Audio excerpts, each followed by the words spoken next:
સેલોની pen વાપરો કે પોઈન્ટેક કઈ વધારે કઈ ફાસ્ટ લખે? કઈ પેન વાપરો? એકચ્યુઅલી હું પેનથી લખું છું. ઓહ.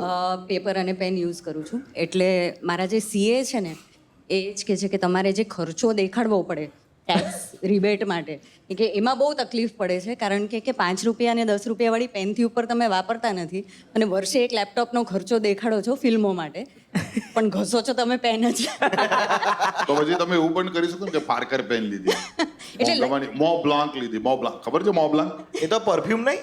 ના મોબ્લાંક નહીં, આપણે ગુજરાત કાર જેવું લાગે છે આ તો. Mont blank. ઓ હા એવું કોને? ઓરિજિનલ પ્રોનાઉન્સિએશન મો બ્લાન્ક. તમારી ફેવરેટ પેન કઈ લખવામાં? તમે રાઇટર છો એટલે. હું પેન્ટોનિકની 10 રૂપિયાની જ પેન વાપરું છું હે? અને સખત મજા આવે છે એનાથી લખવાની. પેલી વાપરો 2 રૂપિયાની આવે છે, યુઝ એન્ડ થ્રો.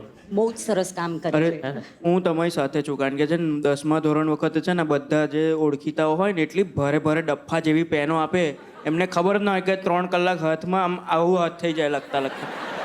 મારે તો 2 રૂપિયાવાળી પેન જોડે એકલો છો દર વખતે પડે. આમ લખતા લખતા કઈ વિચારતો ને મોઢા મૂકીને ચૂસી લઉં સ્ટ્રોની જેમ બધી ink મોઢામાં.